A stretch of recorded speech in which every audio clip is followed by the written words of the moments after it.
Hello guys, selamat datang ke channel Izami Gadget.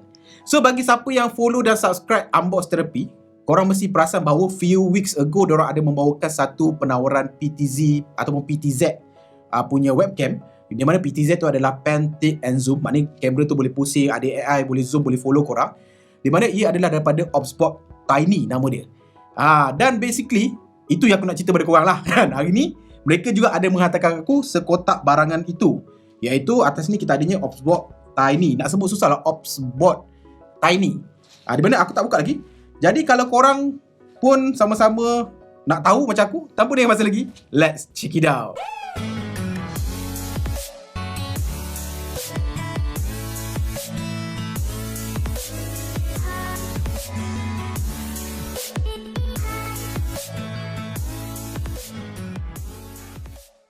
So, first thing first, macam biasalah kita nak unbox dulu. Sebab apa, benda ni pun aku a bit excited dan aku tak pernah gunakan. Dan this video aku rasa kita akan banyak buat testing lah. Instead of kita berkata-kata lah, kita akan try pasang. Kita nak try tengok dia punya fungsi dia. Adakah sefungsi seperti yang dikatakan lah. Maknanya dia boleh follow, boleh zoom kan. Di mana aku boleh katakan macam typical webcam yang kita ada pada laptop ataupun pada webcam yang kita beli, selalunya dia adalah static punya cam lah. Di mana bila kita guna, dia akan berada pada kedudukan yang sama sahaja. Jadi aku cuba nak lihat di manakah keperluan sebuah kamera yang boleh ikut kita ataupun follow kita ni. Alright? Okay, so bila kita buka, kita akan dapat dekat sini dia ada memberikan kita beberapa barangan lain. Ini adalah, tak silap aku, dia bagi aku 2 unit kot, 2 set. Alright, ini adalah dia punya magnetic mount dia.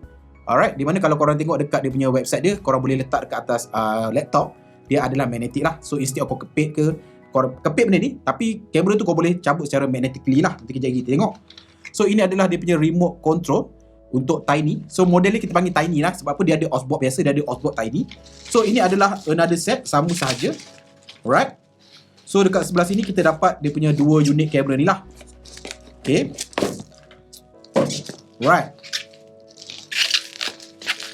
Kita buka. Bismillahirrahmanirrahim. Okay. Ada aku nak buang pisau pula. So macam ni lah rupa dia. Jadi jom kita go through dulu dekat Tiny ni. So macam ni lah rupa dia. Kalau korang tengok video Unbox Therapy, korang dah boleh bayangkan lah. Obsbot je nama dia.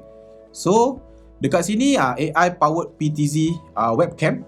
Dia ada AI tracking, dia ada gesture control, dia punya resolusi adalah 1080p ataupun Full HD, dia ada 2 axis gimbal untuk stabilization lah.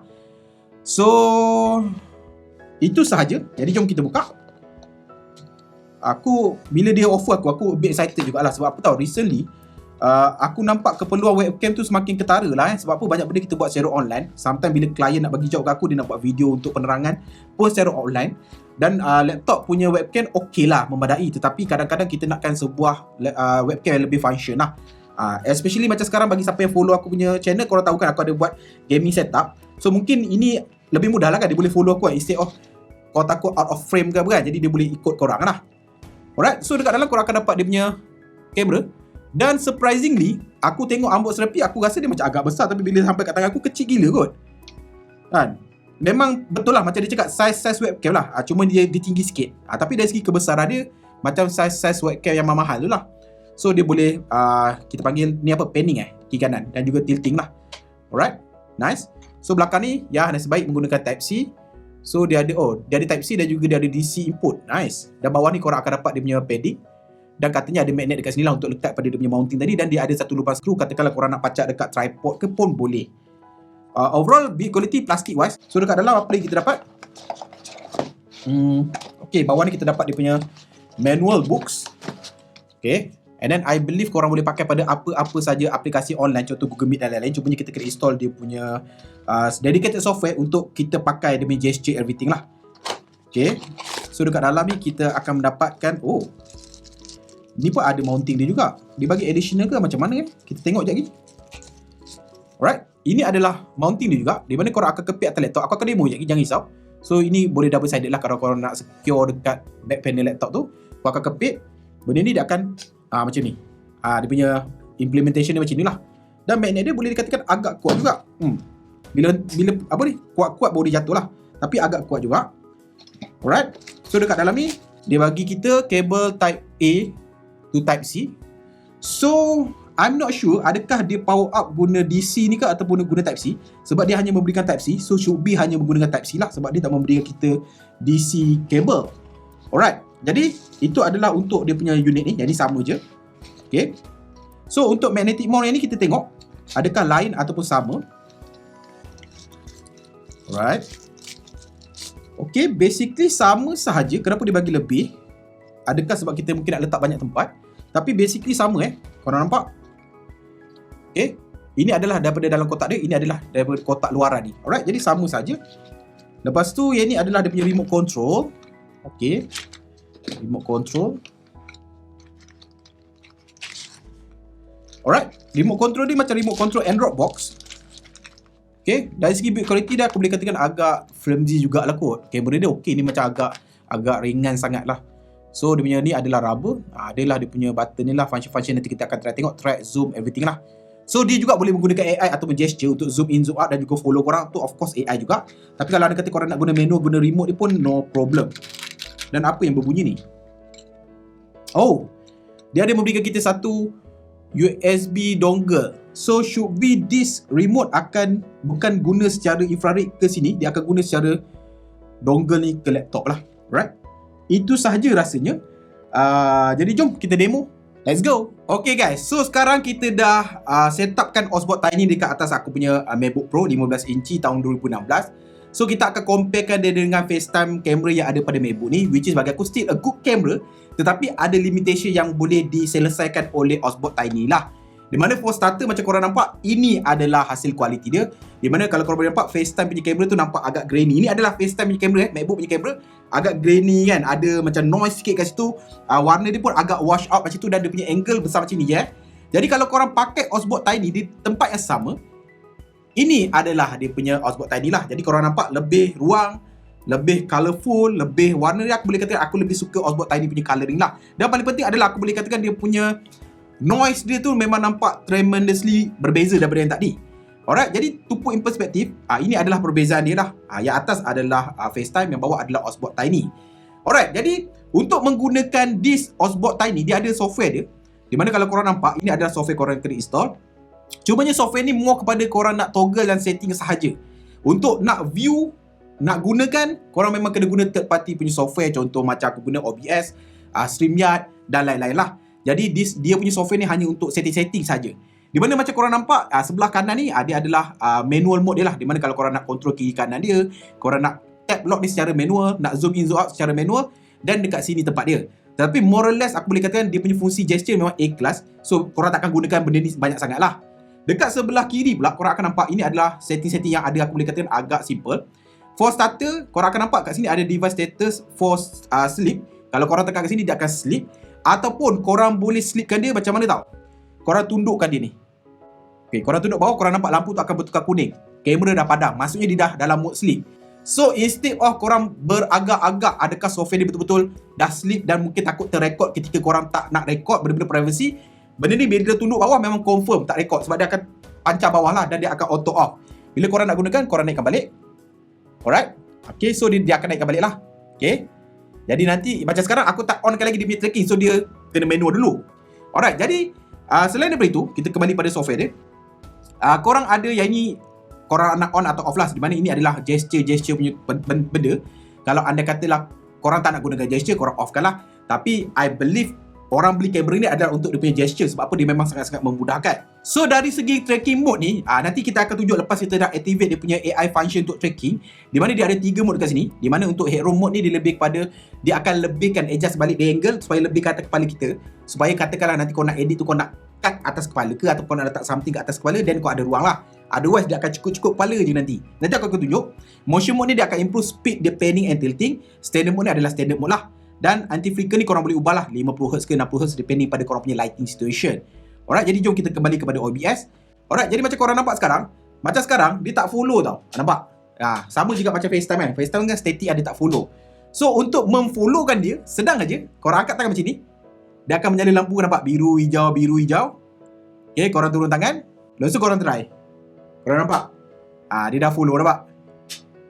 Nampak? Dan ini adalah standard mode lah. Bukan hanya kiri kanan, atas bawah pun boleh. Okay, Korang nampak, kalau anda kata korang guna standard punya webcam, dia akan cut sampai situ je lah. Tapi bila korang guna Osborne ni, dia akan follow muka korang atas, bawah, kiri, kanan. Okay, just nice lah. Alright. Jadi aku nak tunjuk pada korang dari segi headroom punya mode tadi, di mana macam korang nampak sekarang. Okay, kepala aku punya level. Okay, kalau anda kata aku pakai headroom punya mode, okay, dia akan lebih sikit, nampak? Dia akan naik sikit, lebih atas kepala lah. Kalau anda kata korang perlukan. Otherwise, kita akan pakai normal lah. Jadi untuk motion ni dia akan pantaskan lah. Jadi untuk video ni, the rest of the video, kita akan pakai motion mode. Alright. Selain daripada angkat tangan untuk onkan dia punya gesture tu, dia ada juga mode-mode lain tau. Contohnya, mode untuk zoom. Okay, contoh macam ni. Korang nampak? Korang buat macam tanda loser tu, dia akan zoom in. Korang tanda lagi sekali, dia akan zoom out. Okay, dia detect tak? Okay, kita lagi sekali. Okay, zoom out. Alright, so dia akan berkelip-kelip lampu menandakan bahawa dia capture gesture tersebut. So this kegunaan kamera macam ni yang boleh track dan boleh gesture ni, aku nampak keperluan dia ada pelbagai lah. Paling basic aku rasa adalah untuk guru, orang-orang yang nak buat live yang bergerak. Okay, contohnya lah katalah seorang cikgu, normally dia buat PDPR tu ataupun kelas online dia tu dekat laptop lah. Tapi ada guru yang mungkin old school yang akan menggunakan whiteboard dekat belakang. So dengan adanya kamera yang tracking ni, bila cikgu tu pergi dekat whiteboard belakang, contohnya macam sekarang, okay, dia akan mengikuti lah kan. Okay, contoh sekarang. Alright. Okay, so contoh lah, okay, cikgu pergi whiteboard kan. Okay, anak-anak murid macam ni kan. Dan fungsi zoom punya gesture ni penting dekat mana tau? Contoh dekat sini kan, kau nak tunjuk macam ni kan, apa yang kau tulis mungkin tak nampak. Jadi kau try buat gesture. Okay, tengok dia capture tak? Kita try sampai dia capture. Alright, mungkin sebab lighting agak gelap tau, sebab sini agak gelap sikit. Alright, nampak dia kelip, mana dia dapat baca lah. Jadi dari segi bila nak guna gesture ni, aku advise supaya lighting korang tu should be okay lah. Macam sekarang lighting aku hanya fokus kat meja tau. Dekat belakang ni memang aku purposely gelap, jadi dia agak susah nak capture lah. After all, ini hanyalah webcam. Tapi fungsi tu nampak berguna macam ni lah. Okay, cikgu dah tulis kan. Okay, murid-murid, ini cikgu tulis Izami Gadget Studio. Okay, nak come back balik pada sana. Okay, dia berkelip, dia akan come back balik pada sana. Jadi cikgu pun duduk balik kat meja macam ni. Alright. Okay, jadi bila kau gerak terlalu laju, dia akan hilang arah macam ni tau. Jadi dia akan kembali mencari sampailah dia jumpa balik. So that's the beauty about this tracking tau. Sebab banyak benda dekat dunia ni, dia ada tracking motion sensor ni, tetapi bila dia terlepas tu, dia terlepas. Macam ni, dia tunduk, dia akan cari, bila dapat, dia terus zap. Nice. Alright, jadi jom kita pusing studio. Nak try tunjuk bahawa dia boleh panning lebih kurang 270 darjah. Panning kan? Ke tilting yang boleh pusing lah. Jom. Alright. So, okay, macam sekarang kan, nampak? Webcam ataupun FaceTime kamera, dia tak boleh capture lah. Dah hilang lah kita kan. Tapi kamera ni boleh follow. Okay. Dan bukan hanya kiri kanan, dia boleh follow sampailah belakang. Alright. So, ini adalah maksimum. Okay, ini adalah maksimum yang dia boleh belok. Alright. So, kita bawa balik dia ke sana. Jangan laju-laju. Kalau anda kata laju, dia akan hilang arah. Nanti dia kena cari balik lah. Alright. Okay. So, kita kembali dekat sini kan. Okay. So, nampak bila aku angkat tangan tadi, dia automatically tercapture gesture untuk tak tracking. Jadi dekat situ mungkin ada keadaan yang di mana kita akan offkan gesture tadi lah. Jadi kita angkat balik, dia akan menyala biru. So should be dia akan tracking balik lah. Nampak? Alright, kita angkat tangan balik, dia menyala biru, dia akan stop tracking lah. Mungkin korang nak pergi toilet kan. Jadi korang tak nak dia tracking. Tapi bila korang masuk balik bilik, tracking balik, okay, dia akan tracking balik. Alright, zoom lagi sekali. Okay, dia akan zoom macam itulah. Alright, nampak? Dia punya fungsi dia aku boleh katakan memang sangat-sangat menarik lah. Okay, zoom lah balik. Alright, jom. Alright. So, apa aku boleh katakan again, this kind of AI PTZ Pan Tilt Zoom punya kamera adalah sangat-sangat function lah.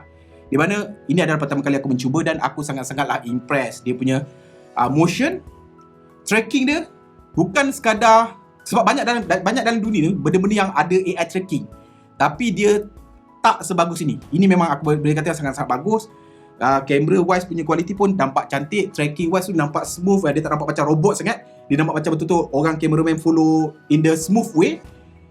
Aku impress lah, itu je lah kan. So anda kata korang nak dapatkan banyak kegunaan dia, link semua dekat bawah macam biasa. So thank you Osborne for sending this review item. I'm impressed with your product. If let's say you have any other future punya offering, please let me know. By all means, I love to review it. Kena cakap English sebab apa? Dia bukan orang Malaysia. Alright. So guys, sampai sini je video kali ni. Kalau anda kata korang suka video-video macam ni, korang boleh klik butang subscribe kat bawah dan loceng kat sebelah ni, dan sampai bertemu lagi di video akan datang. Macam biasa guys, Assalamualaikum. Ciao.